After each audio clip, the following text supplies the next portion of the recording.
दिल की बात आपसे सप्तक में मैं डॉक्टर रामदयाल भाटी बंटी मित्तल के साथ। तो दोस्तों अभी हम सिविल लाइन में हम लोग अभी पहुंचे हैं, जहां पर हमारे आज के जो मुख्य अतिथि हैं वह जयनारायण जी भावरिया जी। तो हम भावरिया जी के ऑफिस में हैं, तो इनसे कुछ हम पूछना चाहेंगे कि इनकी शिक्षा कैसे रही, जिस तरह से आज इस मुकाम को उन्होंने हासिल किया, कैसे किया, युवा जनरेशन के प्रति इनकी क्या वैल्यूबल है, ये जनरेशन को किस तरह देखते हैं, और इन्होंने जो आज के माहौल को देखते हुए जो पुराने माहौल में जो आज के माहौल को जनरेशन को जो इन्होंने विपरीत स्थितियों को नापा है, उसकी अब मैनेजमेंट करते हुए हम लोग आज भावरिया जी से पूछना चाहेंगे कि भावरिया जी, पहले तो आपको दिल के बाद आपसे सब तक में नमस्कार। सर, तो सर ये निवेदन करना चाहते हैं कि सबसे पहले देखने वाली जो जनता है उनके सामने आप अपना परिचय दीजिए। मैं जयनारायण भावरिया ग्राम बाजडोली का निवासी हूं, जो चाकसू तहसील में जयपुर ज़िले के अंदर आती है, और किसान फैमिली से हूं मैं, और बिल्कुल निम्न आय वर्ग वालों में से रहा हूं मैं। मेरी पढ़ाई ग्रेजुएशन में कॉमर्स डिसिप्लिन से हुई है, और बीच बीच में ऐसी भी स्थिति रही कि सरकारी स्कूल के लिए फीस को देने के लिए भी पैसे नहीं होते थे। और किसानों के साथ में समस्या ये थी कि एक ही फसल नकदी के हिसाब से जो मूंगफली की आती थी जी, उसी पर लोगों के पास पैसे आते थे। तो हम दीपावली उसी दिन मनाते थे जिस दिन हमारी मूंगफली की फसल बिकती थी मंडी में। उस दिन हमारे पास पैसे होते थे, चाहे दीपावली 2 महीने पहले निकल गई हो, 1 महीने पहले निकल गई हो, उसी दिन हमारे कपड़े आते थे।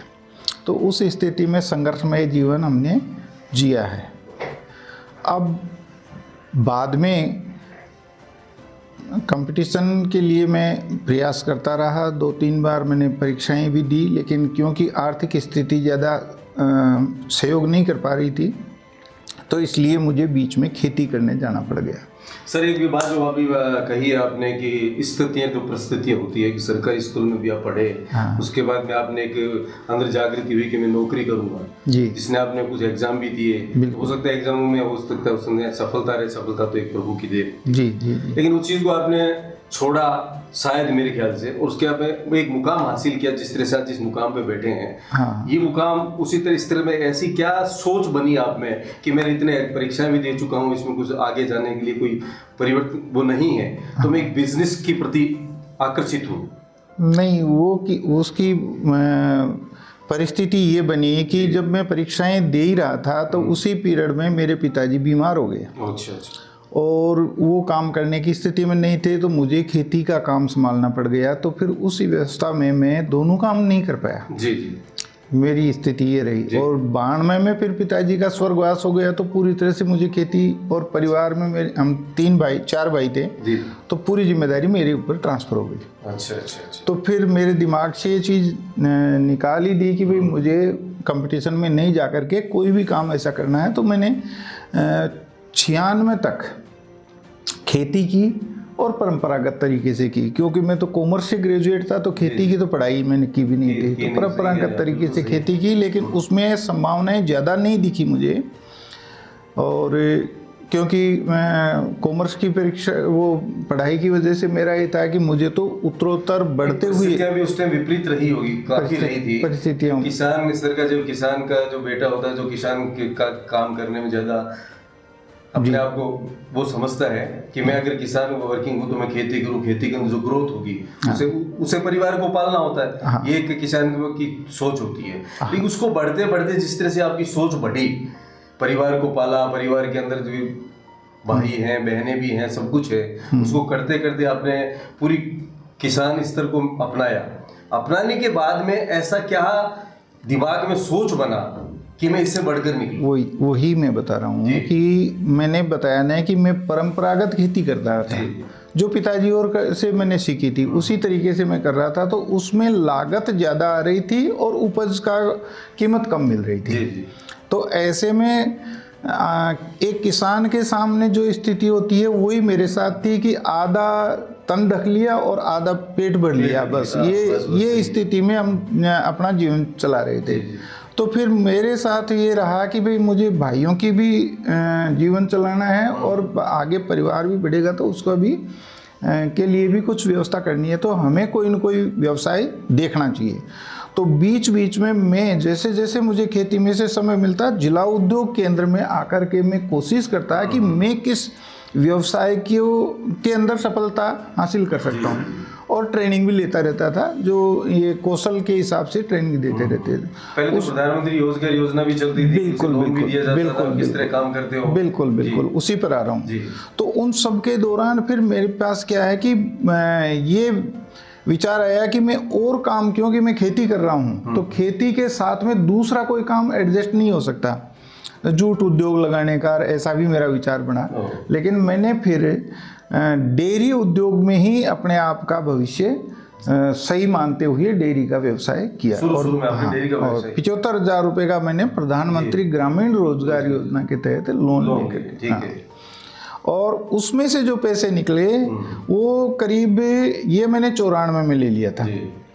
फिर 96 तक मैंने उसमें से पैसे कमा करके या बचा करके करीब 28,000 रुपये इकट्ठे कर लिए। अच्छा। लोन तो रिपे कर दिया। ये कौन से सन की बात कर रहे हैं? ये 96 की बात, 96 की बात। 96 की बात। अच्छा।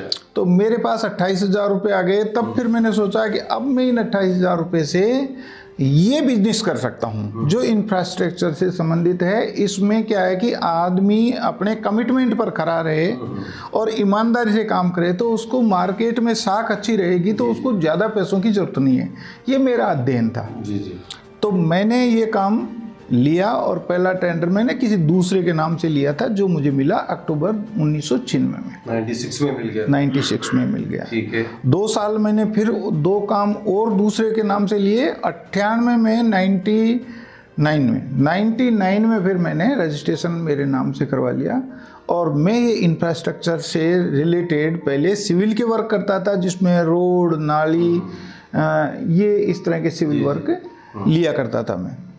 लेकिन वहाँ प्रतिस्पर्धा ज़्यादा होने से मार्जिन कई बार तो ख़त्म ही हो जाता था, कई बार नुकसान की स्थिति में चले जाते थे, और कई बार नाम मात्र का मार्जिन मिलता था। तो ऐसे में सरवाइव करना मुश्किल था।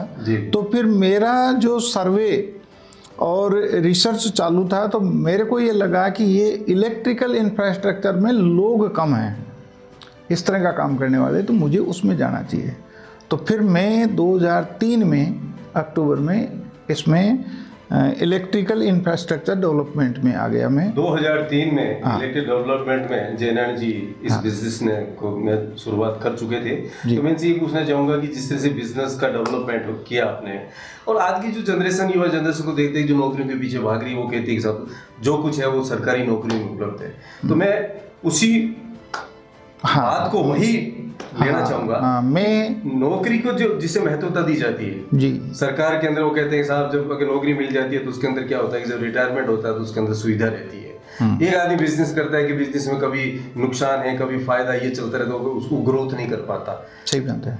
उसकी उनकी सोच होती है। जिस तरह से अभी आपने बहुत कुछ बातें बताई, बहुत अच्छी लगी उन युवाओं के लिए कि जो लोग ये सोचते हैं ना कि हर चीज में ग्रोथ नहीं है, अगर उसके दिमाग के अंदर सही उद्देश्य और सही विचार हो तो बहुत कुछ आगे कर सकता है। लेकिन अगर उसकी प्रतिस्पर्धा अगर नौकरी में है तो फिर अगर वो बिजनेस को कैसे फॉलो करे?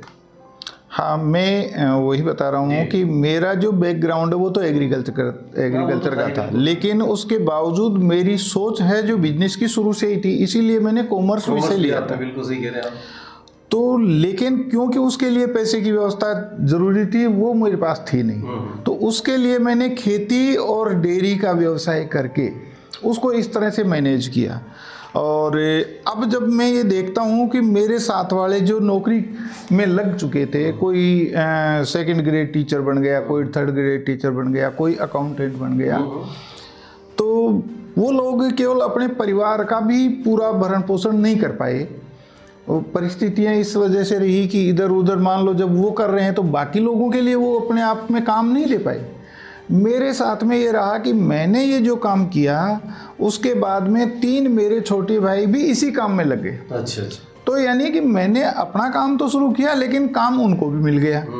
उनके काम के साथ साथ में फिर जब हम इंजीनियर और जो लेबर ले रहे हैं तो उनको भी एक रोजगार की सही तो है। आज स्थिति ये है कि करीब मेरे पास 2500 लोग मैन पावर के रूप में, कॉन्ट्रैक्टर के रूप में और इंजीनियरों के रूप में जुड़े हुए हैं।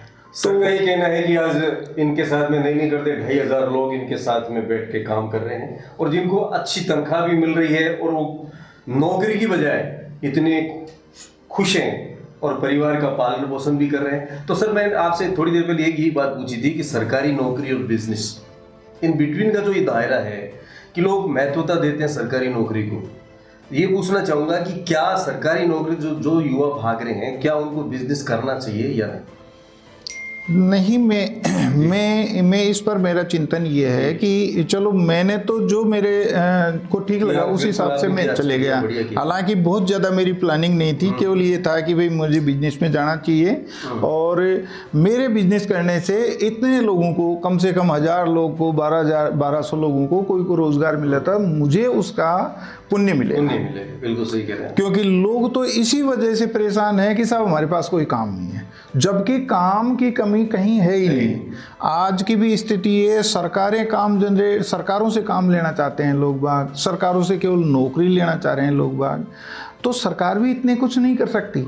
मैं इसलिए कह रहा हूँ साहब, बिजनेस को जब अंग्रेज हमारे यहाँ देश में आए थे तो उन्होंने सबसे पहले हमारा रोजगार ही खत्म किया था, और रोजगार खत्म करने के लिए उन्होंने हमारे उद्योग और कल कारखाने थे उनको बंद किया। हमारे यहाँ का जो कच्चा माल है वो विदेशों में ले गया रेल परिवहन के माध्यम से, और वहाँ से निर्मित माल यहाँ लेकर के आए तो रोजगार तो वहाँ मिला, यहाँ का रोजगार खत्म हो गया और वो चीज़ें हमारे ऊपर थोप दी गई। तो आज भी मानसिकता हमारी क्या साहब, हम एडी से लेकर के चोटी तक सारी की सारी चीज़ें तो विदेश की काम में लेते हैं और सरकार से हम ये अपेक्षा करते हैं कि भाई वो हमें नौकरी दे।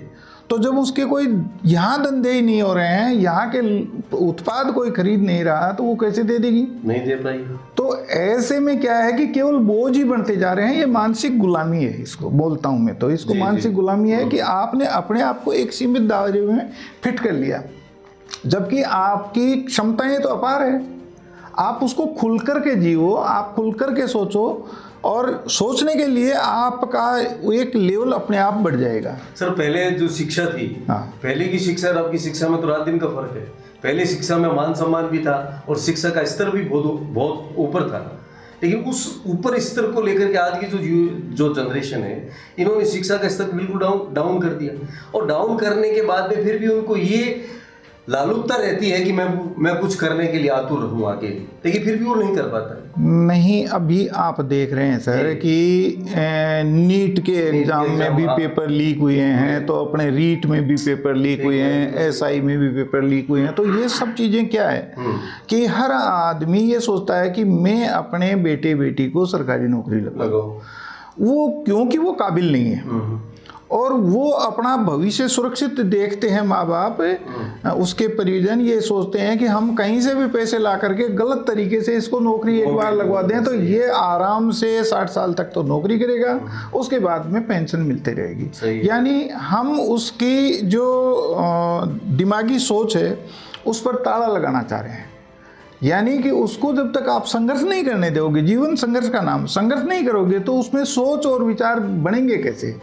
तो समस्या यही है सर, और कारण भी सामने है। सबसे बढ़िया संघर्ष था। हाँ, और जब तक इंसान संघर्ष नहीं करेगा तो आगे उसमें चमक आएगी नहीं। तो फिर अगर संघर्ष नहीं करेगा तो फिर नकारात्मक ऊर्जा उत्पन्न होगी ना। हाँ। और जब नकारात्मक ऊर्जा होगी तो वो गलत काम करेगा, बिल्कुल गलत काम करेगा। तो परिवार को सब मुंह ढक करके चल रहे हैं ना साहब, कोई जेल में बैठे हैं, कोई कुछ बैठे हैं, तो यही तो है ना। हाँ। जिस तरह से ये कर रहे हैं, लेकिन अब मैं अपनी ये बात करते हैं कि आज भी अपना बेटा अपनी बेटी उनको अपनी शिक्षा का स्तर देते हैं। जैसे अब थोड़ी देर पहले कही थी कि यहाँ पर लोग कहते हैं विदेश में जाते हैं। हाँ। अपने मन में भी ऐसी इच्छा क्यों रहती है कि अपना बच्चा विदेश में पढ़े? नहीं, लेकिन अब वही बात आती है सर, वही बात आती है कि वो हमारी अपेक्षाएं हैं।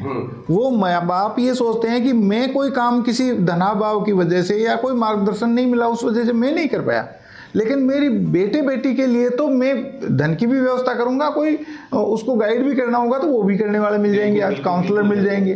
ठीक है सर, इस तरह का तो वो नकारात्मक तो वहीं का वहीं आ गया ना, कि अगर युवा जनरेशन अगर वही चीज़ करती है, बाहर पढ़ लिया लिख लिया, उसके बाद में अगर मान लो यहाँ पर आ गए, उसके बाद फिर उसकी सोच तो वही रहेगी ना कि मैं यार विदेश से ये कुछ करके आया हूँ और मुझे बहुत बड़ा डेवलपमेंट मिली। और फिर शिक्षा की बात चलते हैं, लोग जो एजुकेटेड हो जाते हैं, पीजी कर लेते हैं, अलग अलग शिक्षाओं में डिप्लोमास कर लेते हैं, उनके करने के बाद भी अगर वो उनकी सोच नकारात्मक रहती है, जैसे सपोज करें तो कुछ दिन पहले एक कोटा में हुआ था, बच्चों ने अच्छा हुआ था, सब कुछ हो गया, 2-1 नंबर से बच्ची रह गई थी, उसने आत्महत्या कर ली थी। फिर उसके बाद फिर 2-3 दिन बाद फिर एक बच्चे के साथ ऐसे सुसाइड किया उसने। करने के बाद भी उन माता पिताओं के अंदर स्थिति क्या रही होगी कि अगर इस तरह वो पढ़ाने के आतुर, जिस तरह से आपने कहा कि कहीं से भी पैसा लाए होंगे, कहीं से भी जमा किया होगा, बच्चों को पढ़ाने के लिए वहां पर भेजा गया है, और जब बच्चे इस तरह का घिनौना का काम कर लेते हैं तो स्थिति से उन माता पिता की स्थिति दयनीय होगी। अब उस दयनीय स्थिति में वो क्या करे कि आगे से कोई ऐसा बच्चा काम ना करे।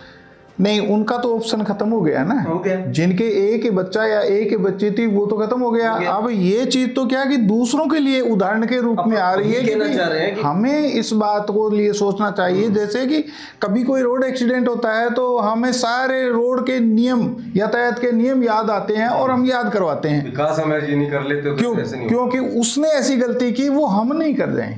तो ये चीज कुछ दिनों के लिए, बाकी फिर वही फ्लो में आ जाते हैं। जो ये अति महत्वाकांक्षा का शिकार हैं माँ बाप, और विशेष रूप से बच्चे बच्ची, तो इसमें दोषी कम है साहब, कम है मेरे हिसाब से माँ बाप का, क्योंकि वो ऐसी प्रतिस्पर्धा में लगा देते हैं कि एक बंदर को पेड़ पर चढ़ने के लिए कहोगे तो कोई दिक्कत नहीं, वो प्रतिस्पर्धा में पास हो जाएगा, लेकिन हाथी चाहे उससे ताकत में कितना ही ज्यादा हो, वो पेड़ को तोड़ सकता है, लेकिन वो हाथी पेड़ पर नहीं चढ़ सकता। तो आप जब ऐसी चीज थोप दोगे उनके ऊपर, बच्चों के ऊपर, तो वो तो फिर आत्महत्या ही होगी ना सर। बच्चों के ऊपर ऐसी चीज ना थोपें जिससे बच्चे का दिमाग फिर नकारात्मक स्थिति में घुसे। तो मैं चलते चलते यही बात करूंगा भैया जी से कि आने वाली जो नई जनरेशन है जो इस तरह से काम कर रही है, उनको आप अपनी तरफ से संदेश दीजिए कि वो उनमें भटकाव ना रहे। नहीं, मैं इसके लिए तो मेरा इतना ही कहना है कि भाई जैसे बच्चे तो क्या है कि हर परिस्थिति के लिए तैयार रहे हैं, वो अपने आप को ये नहीं सोचें कि भाई मैं केवल इसके लिए बनाऊं। ये परेशानी तब आ जाती है उनके सामने, फिर हर सफलता को वो एक टारगेट नहीं माने, क्योंकि सफलता की शुरुआत ही असफलता से होती है जी। अंधेरे के बाद में ही प्रकाश आता है। तो इसलिए इन छोटी छोटी असफलताओं पर या 2 नंबर से रह गए उसको इस तरह से दिल से नहीं लें और अपने सकारात्मक सोच के साथ में आगे बढ़ें। उसमें कोई कमियां हैं, उन कमियों को और गलतियों को समझने की कोशिश करें, हमने गलती कहाँ की है, और गलती यदि आदमी को अपने आप में पता चलता है तो आराम से उसमें सुधार हो जाता है। छोटी छोटी असफलताओं को इग्नोर करते हुए आगे बढ़ते रहिए। फिर मिलते हैं दूसरे एपिसोड में। नमस्कार। नमस्कार।